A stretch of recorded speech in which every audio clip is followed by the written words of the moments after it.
네. 네, 반갑습니다. 안녕하세요. 성수초등학교 교사 이주성입니다.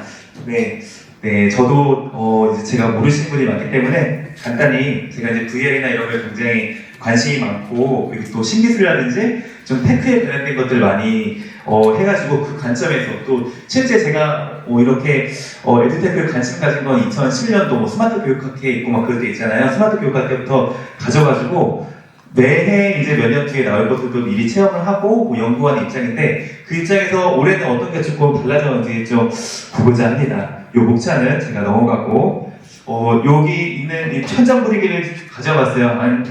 이게 궁금하실까요? 네. 그래서 이렇게 5,000명 수용 가능한 아레나에서 아까 이창훈 대표님이 말씀해주신 이런 기조연설도 하고, 네, 이렇게 좀 약간 파티 같은 분위기에서 이렇게 하기도 했고요. 또 7가지 아젠다가 있었어요. 물론 이 아젠다랑 별개로 또 수많은 부스가 있었지만, 먼저 AI, 디지털 스킬, 다양성과 포용성, 혁신, 리더십, 뭐 지속가능 단수, 웰빙, VR, AR 뭐 이렇게 있었는데, 저 웰빙까지 총 7개의 아젠다가 있었고요. 그래서 그렇게 제가 이제 아젠다별로 살펴보는 재미도 있었습니다. 그리고 제가 조금 재밌었던 거는 여기 학생들이 로봇부터 볼게요. 아까 전에 그 교수님이 말씀하실 때도 이제 휴머노이드 이런 로봇이 많이 나온다고 했잖아요. 여기서도 이제 휴머노이드는 아니지만 우리에게 친숙한 강아지라든지 뭐 이런 로봇이 있었어요. 애플도 이번에 갑자기 발표를 한 게 이제 픽사의 그 전등 같은 모양의 친숙한 로봇이 나온다고 하잖아요. 우리 학생들한테 이런 강아지 로봇 아니면 전등 모양 로봇, 아기 모양 로봇 나오면 굉장히 또 학교 현장에서 로봇이 많이 들어오지 않을까 싶습니다. 지금 뭐 중국에서 2천만 원짜리 로봇 없어서 못 팔고 하루 대여가 100만 원인데 벌써 만판이라고 합니다. 그리고 또 인공지능 소프트웨어 쪽이 많다 보니까 이런 식의 하드웨어랑 이제 소프트웨어랑 결합되어 있는 이런 제품들이 더 이목을 끌었습니다. 지구본인데요. 우리가 수십 년 동안 지구본은 물리적으로만 돌렸지만 지금은 전자지구본이어서 여기서 이제 환경오염 지도도 나올 수가 있고, 뭐 자연과 관련되어 있는 밀림이 파괴됐다, 아니면 몇 년도에는 지구가 이랬다, 이렇게 볼 수 있는 인공지능이 단지 우리 모니터에 갇혀 있는 게 아니라 저렇게 지구본에 있는 것도 있고요. 또 학생들이 직접 나와서 이렇게 시연하는 부스도 있었어요. 그래서 학생들이 참여하는 부스도 많고 학생들이 시연하는 부스가 많아서 이 에듀테크라는 게 이제는 학생들이 선생님만이 에듀테크로 수업을 꾸며나가는 게 아니라 학생들이 에듀테크로 자신의 수업을 꾸며나가고 공부를 할 수 있는 시대가 되었구나 라는 것을 실감했습니다.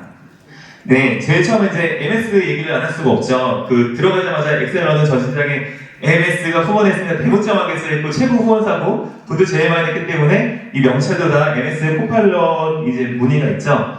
이 MS가 3일 동안 강의를 그냥 20분마다 30분마다 엄청 많이 했어요. 그런데 강의 내용이 다 AI 에이전트, AI 툴스 얘기였습니다. 그리고 제가 가장 이제 인상 깊었던 거는 사실 저 간단한 이미지 생성 도구 많이 써봤죠. 3, 4년부터 나왔고 미드저니, 스테이블 디스크션 엄청 많잖아요. 근데 이전에 생성한 도구는 이제 선생님이 아이들한테 알려줘야 됐어요.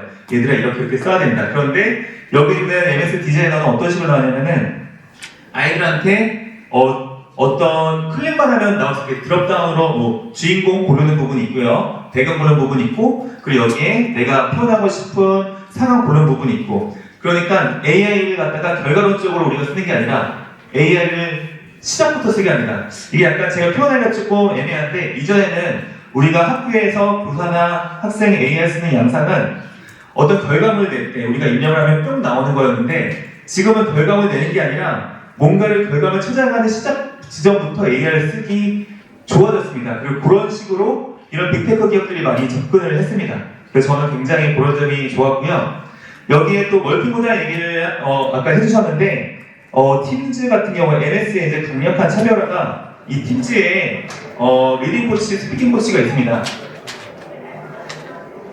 지금 설명하신 분이 한국 분이세요. 그래서 한국 분인데 MS 직원분이신데, 학생이 이제 모니터를 보고 카메라 보고 말을 하고 하면은 분석을 해주는데, 분석 내용이 제가 이제 해보니까 눈동자, 시선 처리가 내려갔냐 올라갔냐, 그리고 제가 지금 이제 긴장하니까 하잖아요. 이거 몇 번 얘기했느냐 부터 시작해서 산마다 주의가 어떻다부터 하면 모든 영상과 그리고 스피치와 그 모든 데이터를 입력을 받아서 AI를 처리를 했습니다. 이런 멀티모달이 이제 학교에 들어오면 정말 사랑교사만큼이나 정교하게 되지 않을까? 그래서 NS에서 미는 이 팀즈가 굉장히 좋았고요.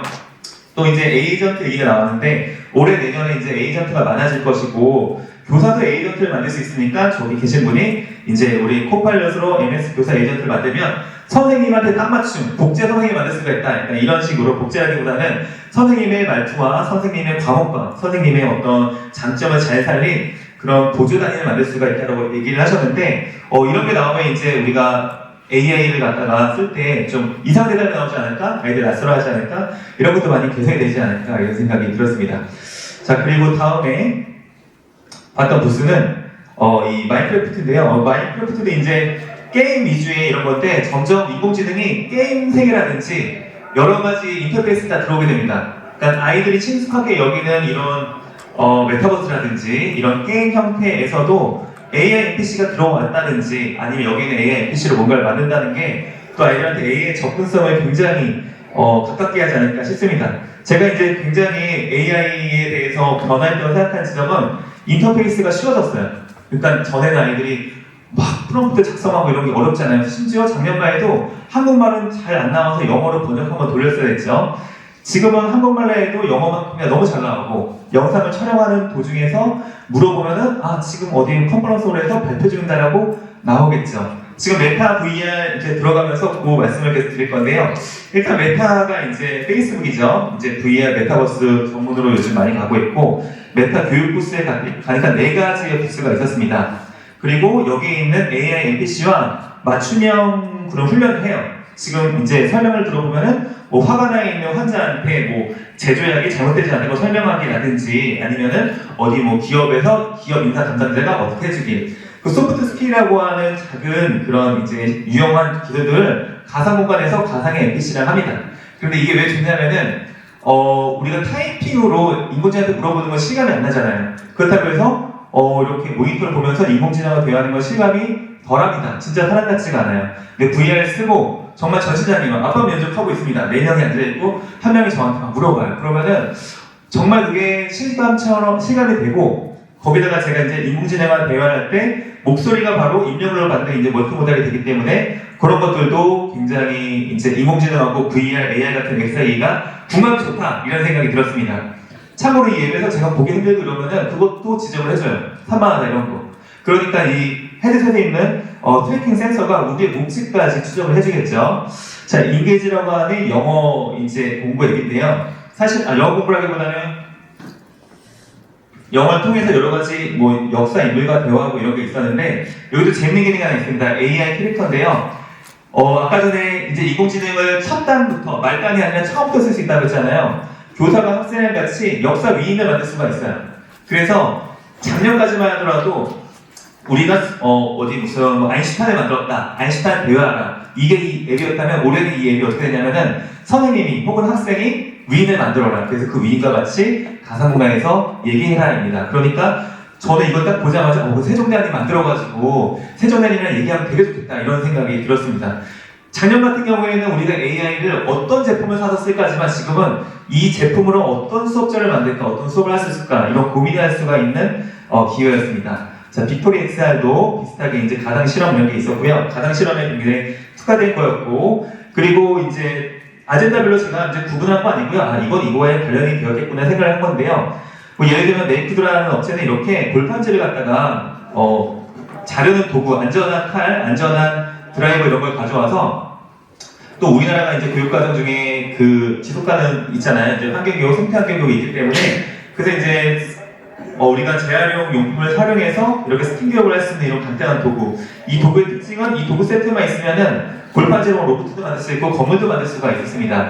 우리나라에 사실 비슷한 거 못 봐가지고 되게 좋지 않나 싶었어요. 꽤 그럴듯했습니다. 저 부품 몇 개로 다 만들 수가 있어요. 그래서 저랑 같이 갔던 옆에 서 있는 선생님이 우리가 이거 만들까? 막 이러면서 우리가 이거 1호로 할까? 이런 정도로 감탄했던 거고요. 정서학습에 있어서 아이들이 뭐 즐겁고 행복하게 뭐 학습한 거에 대해서 이런 또 학생 참여 수업이 있었고요. 보면 아이들이 우르르 와서 담임선생님이랑 우르르 놀고 가는 게 많았어요. 그래서 우리나라는 코엑스 박람회 요새도 아이들 데리고 오는 거 한 번도 못 봤거든요.